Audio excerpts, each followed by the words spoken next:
Hello. Hello. You're eating a banana, and it's gross. Hello, everybody. Listen to this. Ew. Mm. Gross. Listen to this. It's just a banana. Hey, everybody, listen to this. I've always wanted to do that. Well, there you go. There you go. Done. One of my bucket lists. I'm Kaylee. I'm Bernice. Welcome to Mind Body Stuff. I feel like it needs to go ding, ding, ding. I want like a jingle or something. Michelle, I want a jingle. are you listening to that? Mind Body Stuff. Mind Body Stuff. Ding, ding, ding. Ding, ding, ding. No, that's not right. Now you're getting creative. Whoa, hello. Hey. So, here we are. So here we are again. We're in Minnesota. You don't know that, but we're in Minnesota. Hello, Minnesota. Hello. Hello. Hello. Doing some workshops over here. Over here in the Twin Cities. In the Twin Cities, having a real good time. The twins are great. Yep. So we had a really good workshop today. Mm-hmm. And it actually ties into our podcast topic.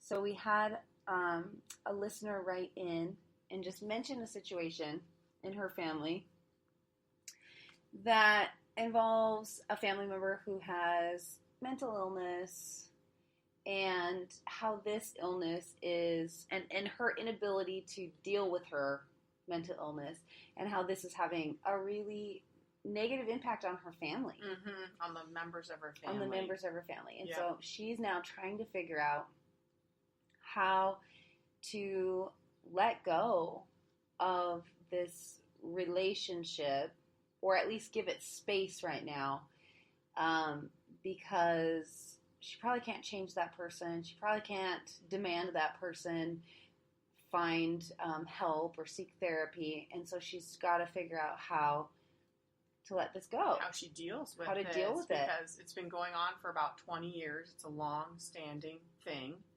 And I'm sure they've all tried many different avenues in the family in terms of helping her, Mhm. this our friend's person in her family. And so I'm sure everyone's kind of getting frustrated and tired after 20 years of, shooting up different avenues and nothing is working. Mm-hmm. Yeah, exactly. So it was a great letter kind of asking for, Like, what? How do we let things go? And it came up because we were doing the song "Let Go." Let it go. No. No. Just let it go. Yeah, I don't remember it now. We're doing it, Dun, dun, dun. and it's like "Let the water take your stress waves, away," yeah. or something Yeah. like that. And the Yeah. name of the song is "Let Go." And she came to class that day, and I said something like, well, we're going to try and let things go. Let things go. But I said, I'm not good at this. I made a joke, kind of like this. Mhm. We're all working at this. This is a hard thing to do. Mhm. But Mhm. that triggered her to kind of think about the situation that she's in and how much difficulty she's having letting go. Yeah. So, unfortunately, I'm not very good at this. Why not, Kaylee? Actually, you've gotten way better at it. But You anyway, think? I think so. Well, that's good to hear. Yeah.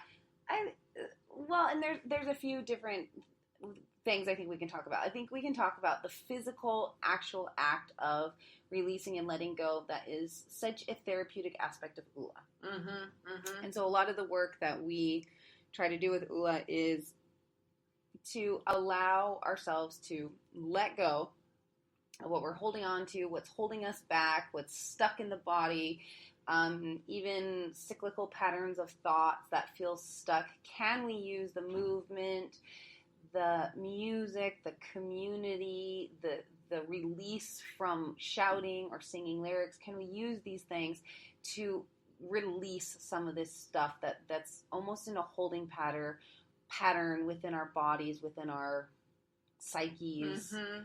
And I think OULA has been an incredibly, incredibly helpful tool for myself to let go of more personal stuff for me.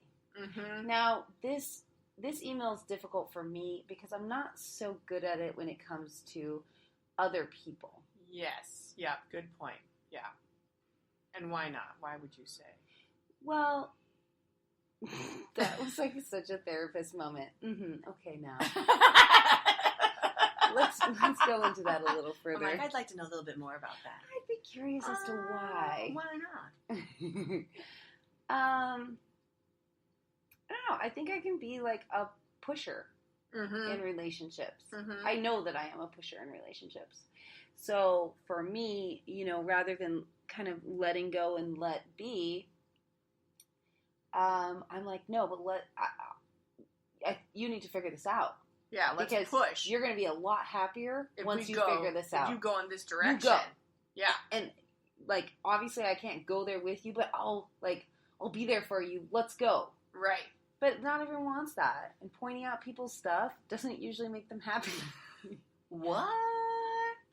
It's really got to be self-led, and that's something that's, I don't know, that I struggle with. I'm not a very good, I'm not a really good person in a relationship when it comes to this type of stuff. Yeah, I think you've progressed a lot, though, in terms of when I first met you, you would say, well, it would, about your husband. You'd be like, well, you just make him do it. Or you were very like, you can do that. You can change them, and I'm like, well, you can, kind of. But then I remember you guys did some therapeutic work over some stuff, and it was interesting because you came out of about that my house cleaning? I don't remember what it was about. It was different stuff, but you guys came out of it. It might have been the house cleaning, and then there was this sense of like, well, we're willing to kind of compromise on these certain things. And you were like, I've decided some of these things aren't as important to me to just kind of keep pushing, Oh, sure. But you guys had reached a compromise in terms of how you were going to deal with the house cleaning, I think. Oh, uh-huh. And that was really, to me, it was like really insightful. But I guess for me, I'm talking about more like a personal thing, not like a conflict of like, you're dirty, but like, why are you so negative? Or, and it's like, don't you see how much better your life could be if you da-da-da-da-da? And I feel like for our writer, there's a situation where, she wants her family member to get better and she wants this situation to change because it's like, you don't like seeing someone that you love so unhappy. Right. So and when painful. They're unwilling to maybe do the work or seek the help, I think it's incredibly frustrating. And at a certain point, you have to say, I can't help you. And so I've got to figure out how to just let go or let you go even for a time. And I would say like, I am not the expert on that. But what about you? Well, for me, I feel like you're way better at it. Well, I've learned over time, I think, that some things I just can't control. I can't just make... But not even control, but I can't influence. Yeah. That's what I mean to say. Yeah. For me, it's control. But because sometimes I think I can. I'm like, if I want to, I can. Yeah. And I have been able to in a lot of things in my own life. But then I've realized over a period of time that I can't in other people's lives. Yeah. I can make it sort of available to them, like, here are the different avenues. You can pick one. I'm going to give you 3. And the people are like, I don't want to do any of them. And I'm like, are you kidding me? Right. Come on, there's 3 good choices here. But then how here. do you let that go after they don't pick any of the 3 good choices? Exactly right. That's the question. How do we let go? And I'm struggling with that right now, as I've talked about previously with a family member of my own, similar to our writer, who I believe is in an abusive relationship. Right. And I am stuck watching the person be abused. And I've done all the things. I've yelled, I've cajoled, I've been silent. You try Can you cajole for me right now? What does that look like? Cajole. Would you, how about, you're doing such a good job. But what about, kind of a gentle cajoling. Okay. Everyone's like, what is that? Cajoling. Cajole. I've tried all those avenues, and probably similar to this writer and her family. Yeah. And theirs is a much longer story, 20 years. Mine is about 2 years, but still feels painful to me. Oh, absolutely. For 2 years. But I've realized, and we're in therapy now, the family member and I and everyone, our family, and part of that work is going to be about letting go. Yeah. And when the therapist we just had one session, first mentioned it, I was like, are you kidding me? And I went home and then talked to my husband a little bit later, and he talked about the process of letting go, and I got super mad. Yeah. I'm like, I'm never going to let go. Or if I let go, I dump that person. Yeah. Like, nobody does this to me. Yeah. And nobody makes me feel this bad.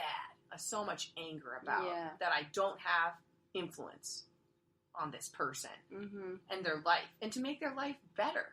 Yeah. Same as our because writer. Ultimately, you want their life to be better. I want their life to be better. You want them to feel good, and you to be see happy. that there's a sun. There's sun right over the there. mountain. But just come on, let's. I want to help you get over there. Yeah, take my hand. Sometimes people don't want. They don't want to, and they might even. So, moral of the story is, this was the wrong podcast to write into. There's no answer. We have no idea how to do this. If you haven't picked up on this yet. But no, sorry. But no, it's a good, because, and then so I had my fury and my anger about it, and then I sat up alone in my room for 8 hours, thinking about where I'm at in this relationship with this person, and then it came to be. Then I'm like, I need to let go, and I need to let be. Yeah, because my anxiety and energy that I'm putting into that is not helpful to me, and it's not helpful to them either at this point. It's almost making them do it more. Do you know what I mean? In a weird way. Yeah. And the person in my life said, the more you push, right. And I've tried pushing in gentle ways, but the more I do it, the more that person wants to dig their heels in. Yeah. So then it's like, oh, so I do need to let go. But to me, I'm like, I have to let go. I have to accept this situation. Yeah. But really, maybe it's not a letting go. Maybe it's more of a letting be. Yeah. It's kind of a yes and. Yes, it's this. Yeah. And what do I want to do with that? Yeah. Oh, that's a really good point. Yes and. Yeah. And when I think of it that way, then I realize, okay, so then I need to do my work. And part of that work is I've got a lot of emotion, of frustration and anger and disappointment towards this person, towards my family. Yeah. Probably the writer does too. And so we need to have a place to release that. Yes. And we need to consciously release it. Yeah. So when I do OULA, I'm going to consciously try and be like, when this song comes up, I need to really focus on releasing this feeling that I'm having towards this other person. Right. So that we're at least making some space so it's not eating us up inside. Yeah. And we can't give it to the other person. They're not able to take it. Right. But we can release it from ourselves. Yes. And maybe, what we do in class is so helpful in that terms of that physical and emotional release. Just kind of clears it out. Just it's like you've got to light a fire, and then you just got to let it burn. You got to let it burn and kind of let it blow out. Yes. And don't be afraid of that. Yeah. Because you need to let that out, and then you need to sit with it a little bit and be like, I need to let it be. Yeah. This is not. I love that. This is this person's journey. I have tried all I can, and I know I'm at this place in my life, so I need to let go and let be, and I need to say yes. And what do I want to do with my feelings about this? Yeah. It's hard, isn't it? Oh, it's so hard. And it's so, it's because we live in a society, too, where we're into results, kind of, too. Yeah. Like, we need to fix something. Yeah. It feels like failure.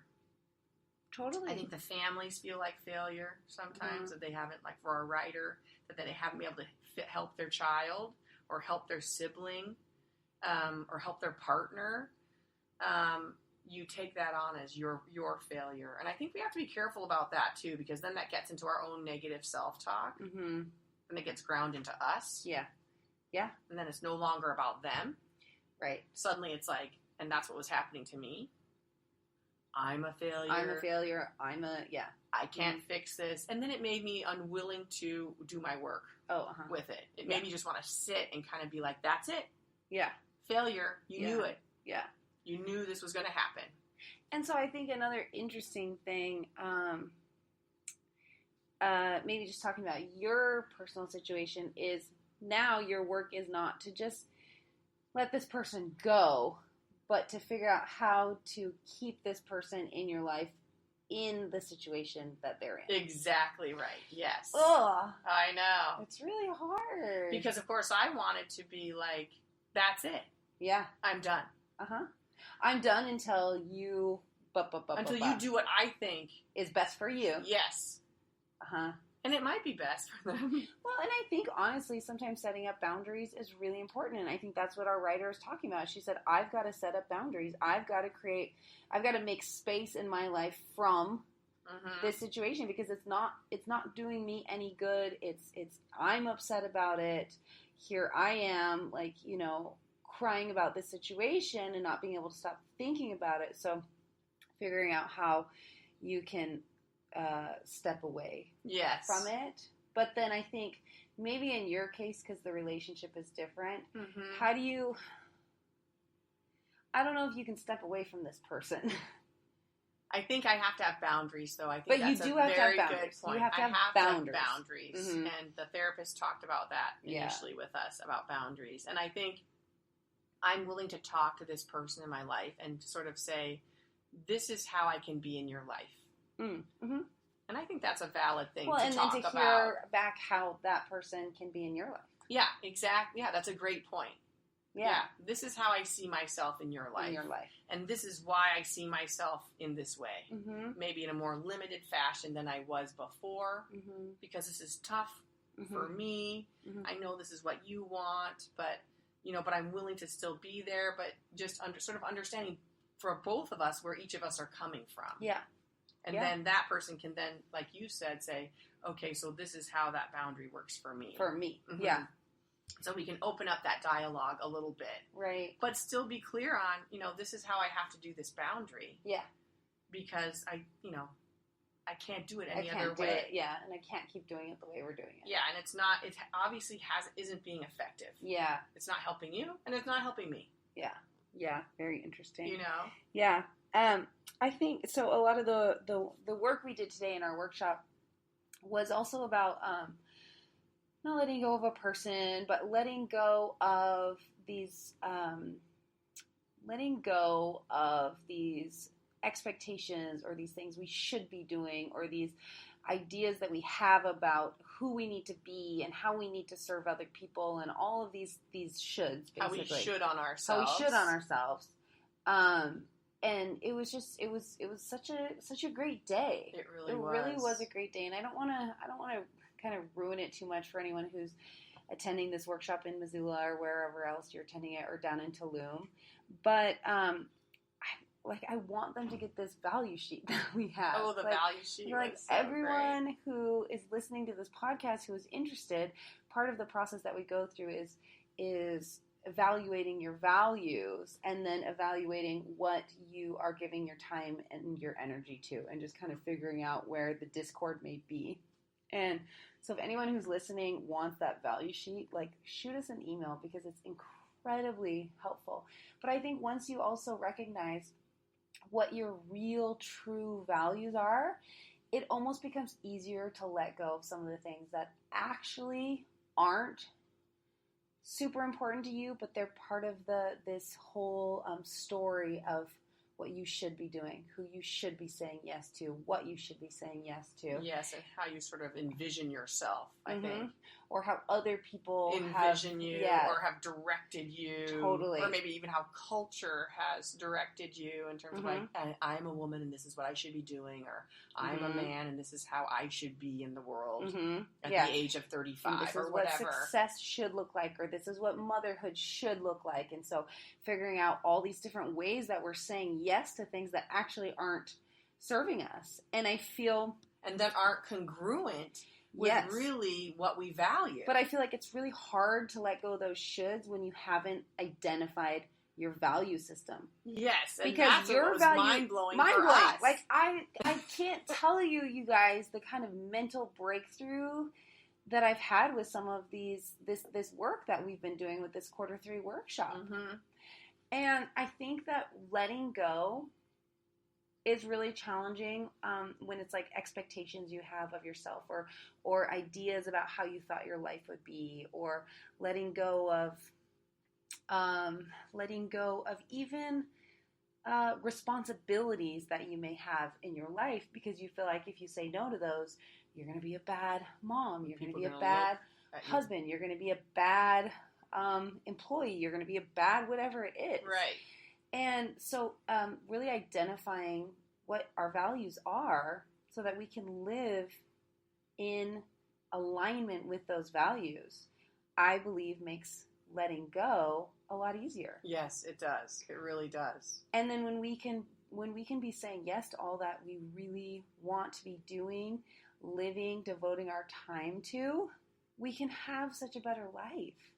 But I feel like so many of us aren't clear on what is actually truly important to us and how we want to be spending this life. And it's funny how we go through our lives and it's like these expected things that are going to happen. Like, I'm in my 20s, and then I start my career, then I find a partner maybe, and then we're in our 30s, and then we have kids, and then we're in our 40s, and then our kids are growing up, and then, but we're kind of in the midst of our career. There's all these expectations. So, like, let's say, you know, you want to be doing something completely different at 40 than doing, but we have all, even working with the people today in terms of all the things they're dealing with in terms of expectations of how I should be. Even if we had some older folks, you know, dealing with now, when should I retire? Yeah. And what does that look like when I retire? Because what do I say I do then? Yeah. Who if am someone I? asks, what do I do? And I have no answer, then what does that mean about me? Yes. Or what is that? Yeah. And isn't that a funny question we ask people? Like, what do you do? Who cares? well, sometimes I did Dairy Queen. Check. Did that after the lake today. But, yeah. And what was I going to say? Also, sometimes these expectations of, if I am successful, then I'm good. Or if I do this, then I will be lovable. Or if this, then that. And so we place all of these expectations, which are kind of imaginary. They may be stories that somebody else has told us. They may be stories that we're telling ourselves. But for the majority of cases, they're really not true.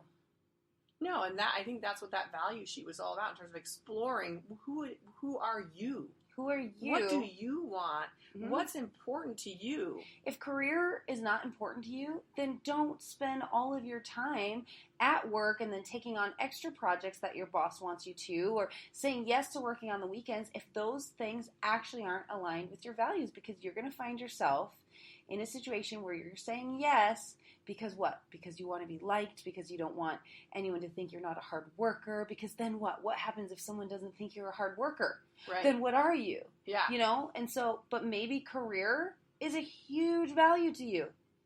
And saying yes to all these extra projects and gaining the respect and maybe even moving up in your company, if all these things are like, yes, this is what I want, these are part of my value system, then that situation is going to work for you. Saying yes to all of that is going to feel a lot better.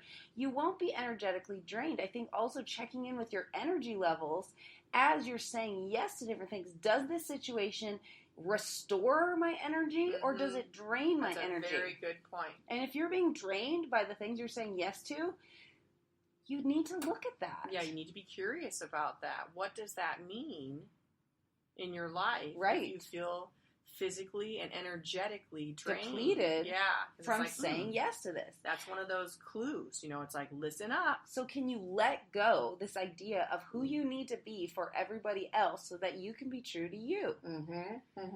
But I don't know, B, if I would have been able to really identify it the way that I have in this last maybe month without this set of values that we were really able to journal about and rank and look at and understand. Yeah, that was super helpful. Even for me doing that work, I didn't realize, like, you know, and even looking at the work we do now in terms of, you know, for me, what I value, the work we get to do now is meeting a lot of those needs. Right. Or those things I want in my life, which is spirituality, educational growth, citizenry, helping others. well-being. And to me, career isn't that important. Career Right. has never been that important to me. That's just how it is. But those other things are very important to me, and it just happens to work into. Yeah, it kind of checks all those boxes Yes. that just happen to be something that you have employment from. Exactly, that's exactly right. And how wonderful that it's all kind of coming from one area. Yeah. You know, that's not to say we can't get it from many other areas. And there were kind of like times today where I felt a little bad about that, to be like, oh yes, OULA, this job is satisfying so many of our values. And I know not everybody has that opportunity to have a job that that kind of checks those boxes of their values. But it was interesting how we had one participant who just left a job, but one of her values that's really important to her is leisure time, but even more specifically travel. And for me, it was like, hey, well, now if I'm doing that work with her, I'd be like, I would consider a career with travel. Because then... Check. You just kind of answered one of your questions. Yes, exactly. And it does. It helps guide and direct your actions. Yes. Are you going to continue to seek employment in an area that doesn't allow for travel, that doesn't have a lot of time off, that doesn't, whatever? Doesn't make sense. Yeah, maybe there's a job out there that's available for you that's going to check some more of your value boxes off. Yes, exactly. And I think that's a great point. Mm-hmm. I don't think working in a job that does check all those boxes off is totally unique. But I do think it is special that we have this. But I don't think I don't think other people can't find this for themselves. No. Of course, I think people can. And I think the biggest question is, like, what the work that we did is defining.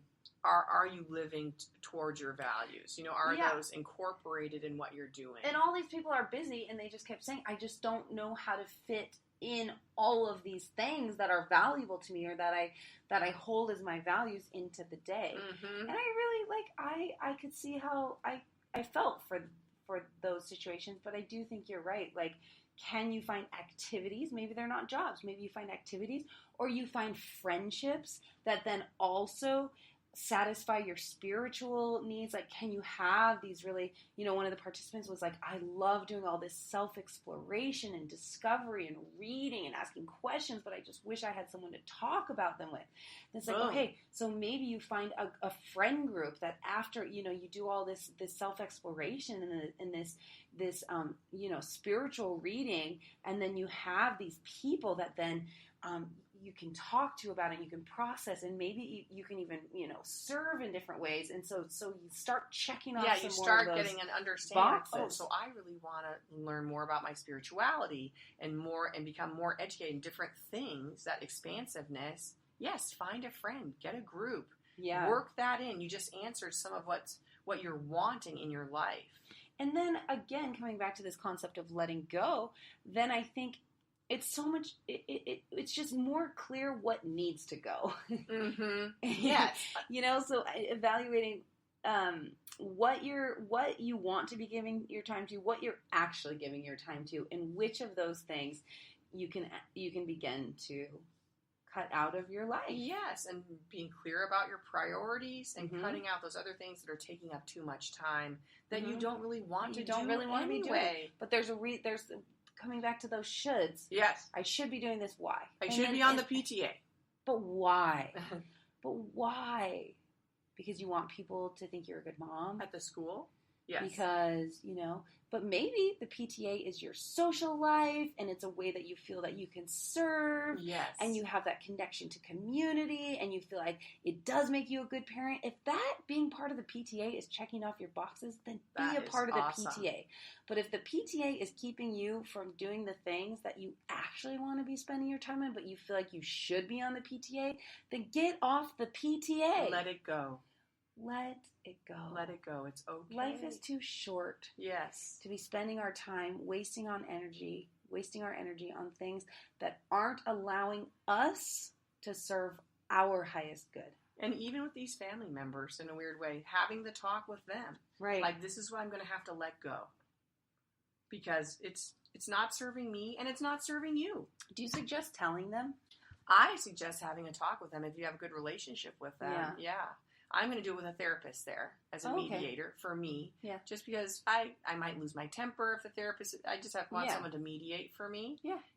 But if you feel confident that you have a good relationship with the person, then do it on your own, of course. Sure. But I'm going to do it with a therapist and really have a clear discussion about this is what I have to let go. And I'm letting go because I love you. Yeah, good point. I love you. Mm-hmm. And what I'm doing is hurting you and it's hurting me. Mm-hmm. Yeah. So it's not helping either of us. Right. I mean, I wish it wasn't, but it's not.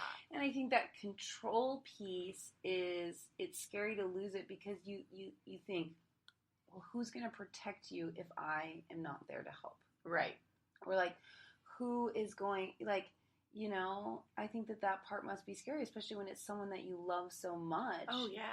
To be like, but I want to be there for you. I want to help you. I want to help you to get out of this abusive relationship. Like, will you be able to do it actually without me? Yeah, right.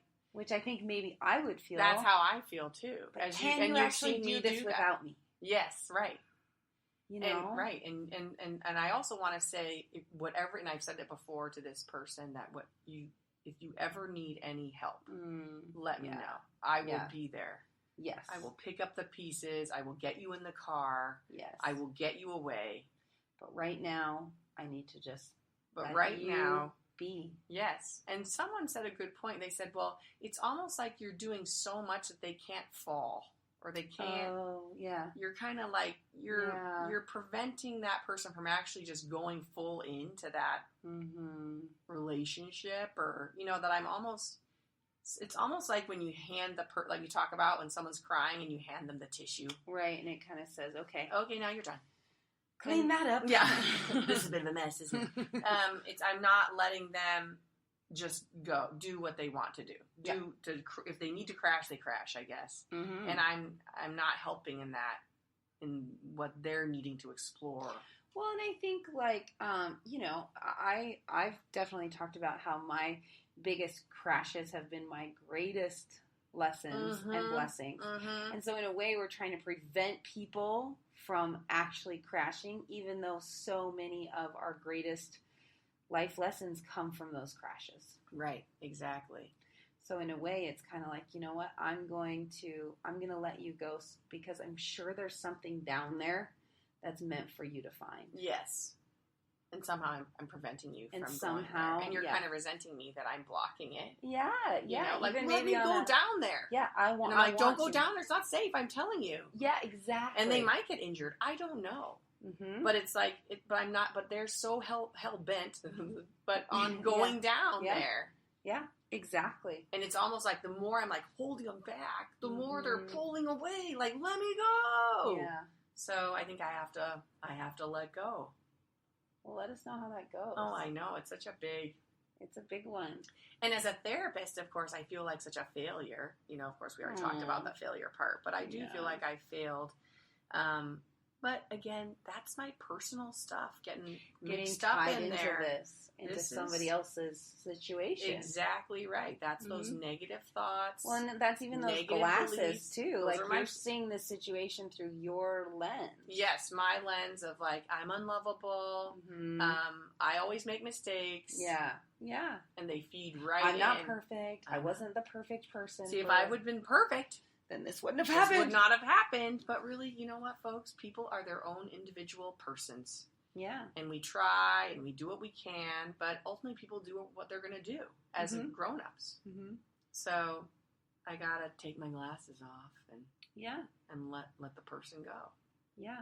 With love and, I wanted to like just yell at him, but with love and like, I'm going to let you go. Mm-hmm. And I love you. But I'm here for you. But I'm here for you, and you can come back anytime. Anytime. Mm-hmm. Yeah. Yeah, and I think my work, I'm working on it definitely personally, and like we said, this kind of evaluation of values has been really helpful for some of my kind of biggest internal conflict, I would say. So I'm in the process of this letting go inside of myself, and I think I do have I need to work on like kind of letting go of my expectations of other people. Maybe not expectations, but part of me is just like, oh, that's interesting. I don't know. Part of me is like, yeah, but like, don't you want to? I know. Or it's like you can see somebody's life, like you could see like this amazing life, and you're like, but don't you want to live that? It's like kind of like the old whatever saying, you can lead a horse to water, but you can't make him drink. Yeah. And I'm like, I will make it drink. You know, but of course I have had horses that I've put the water bucket on a hot day, and they're like, I don't want to drink it now. You're like, but it's hot. And they're so big, I can't make them do it. Yeah, I can't make something drink. Yeah. You know, and I think you've gotten better at that. You know, in terms of letting go. I mean, I think that's a great quality in you, that pushing quality, but I think you've gotten better about not investing so much in it. Sure. I think like you offer it up now. Like that's almost a way, and that's hard for me because it's like it's a way that I express love. Yeah. Which is difficult for me. This is the entire reason we do all of these workshops and retreats, is because I'm like, don't we all just want to live our best life and to live up to like our greatest, our full potential, our full potential, whatever and like, that is, or like understand that our worlds can be so big that we can live, you know, because I feel like so many people get stuck in their rut or their whatever, and so for me it's hard because it's the way that I try to like quote unquote help people that I love. But I think that's what you do so well, is that you have that wonderful quality of kind of opening the door and saying like, look at this, but look if at this. They don't want to, then I can't get frustrated. That's my work. That's the work. You hit the nail work on the head. That is exactly right. And I think you're getting way better at that. Well, I need to work harder. And you've been processing that, I think. I have been processing that. But I do know when I try to think about why am I doing this, it does come from a place of love, because not that I've done like the most amazing work on myself, but I've done a lot of personal work. Mm-hmm. And I think it's opened up a lot of really great things in my life. So part of it is just like, but like, don't you like sharing or like it. I want to share what I've learned, or yes. like, you know, and also like self-exploration is one of my favorite things to talk about. But really, I just saw something we were talking about. She in the raised workshop her hand, today. you guys. It was so cute. It's goal setting. So it's almost like you want to share that, and that is the gift. Right. But sometimes maybe you get fixated on the goal. Yes. That they are not going to... the intention. Yes. Yes. Yes, exactly. My intention maybe to help in any way, because that's partly how I like to show my love. Yes. But I can't be fixated on that goal. Right, and we talked about that in the workshop today, and how disappointing that can be in life, because of course if we get fixated on a goal and we don't get to the goal, then or the person that you're trying to work with doesn't get there, then we feel like, oh, we failed, kind of like what I'm talking about. Mm-hmm. In my situation, yeah, sure. I must have failed because the person didn't get to this place. But really it's really the intention behind it, and then sort of enjoying the process that I shared this. Yeah, totally. Like, what a wonderful gift that you took this time to share with these people. Mm-hmm. At some point, I feel like I would love to be a therapist, because I know that everybody comes to me wants to work on themselves. Yeah. Then I go, yes, you want this. I'm just trying to force everyone I know into it. You will do it. They're like, no, actually, I'm not interested. You're like, what? How wonderful to have everyone who comes to your office that want to do it. But they don't always do the goal. Like, that's a great thing about therapy. That's a good point. Because you're kind of like, okay, well, let's lay it on the table like a puzzle piece. Maybe we'll put the puzzle together. Maybe we won't. Oh my God, I'd be like a speed therapist. Yeah, you'd be like, we've got 5 sessions. You're like, we're going to get this done. We do, though. That's like solution-focused therapy. Let's get in there. Short-term. Let's drop in right now. 8 weeks. We're That's going all down. You get. You can work at the clinic. That's what they do. 8-week sessions. Oh, do they? Yeah. I think that situation might work for me. Because yeah. it's like, let's go there. Oh, yeah. Let's go. Yeah. Chop, chop. Let's get it done. Let's get it done. Then have to be You've got a life to live. But then You've got a life to live. Yeah. Let's go. What do you need? Yeah. Yeah. Do you want to find that husband? Well, here's what you got to do. All right? Here's some dating apps. Here's some great You want a different career? Here's what we're going to do. All right? You like travel? I'm like, today I was trying not to be like, but of course I did say, like, what about a career in travel? Bingo! That's what I would do. Like, if it were me. If it were me and I was your age, I was your age. If I were your age. If I was your age, you know what I'd do? I'd get a career in travel. That's what I would do. Man, letting go. It's no easy task. It's no easy task, whether with our own selves, I think, or whether in relationship. It may be one of the most difficult tasks. It has been, for me, as a human, the most difficult tasks I have dealt with. I suck at it. Oh my God, I don't just take want any of my advice. In fact, this podcast was garbage. Michelle, cut out everything that I said. Just play B. Not fair. No, it's so true that it's so hard to let go. It is. And we want to just make everything better for everybody. Yeah. If we could. And for ourselves sometimes. But what makes me the expert? Exactly. That's a really good. I know. What makes me the expert? Knows? How do I know what you want? I mean, you said you want that, but a lot of people tell us things, and it's not. It's not actually. Is that really what you want? And we've learned that. And that's when I want to hand them a value sheet. How many times have we learned that though? Where people will say what they want something, but what do their actions say? Mm-hmm. Not the same thing, right? Because for us, if we say we want something, you and me. Yeah, you and me. Yeah, we usually go do it. Yeah, in general. Yeah. So we do get confused occasionally when someone's like, I want this. Confused. And then we're but it's like, but you said you wanted it. Yeah. I'm not sure what's happening. I'm confused here. But then if you want it out. Let's go get it! And they're like, no, I don't actually want that. That's right. You tease out a little bit. It's not actually what they want. Mm-hmm. They might be saying it because they think it's what we want or what their mother wants or what their, what society wants for them. But that's the other interesting piece of that whole journey with working with people. Yeah. Yeah. Well, thanks for listening. Yeah, thanks for listening. Anybody have good advice or experience with letting go? Can you help us? Yeah, please comment or send us a letter or an email, and we'd love to hear from you. Yeah. Thanks for listening, as always, to our to the questions that we have, even when there are no good answers. Yeah, we appreciate it. We appreciate the exploration. We do. Yeah. Okay. Bye. Bye.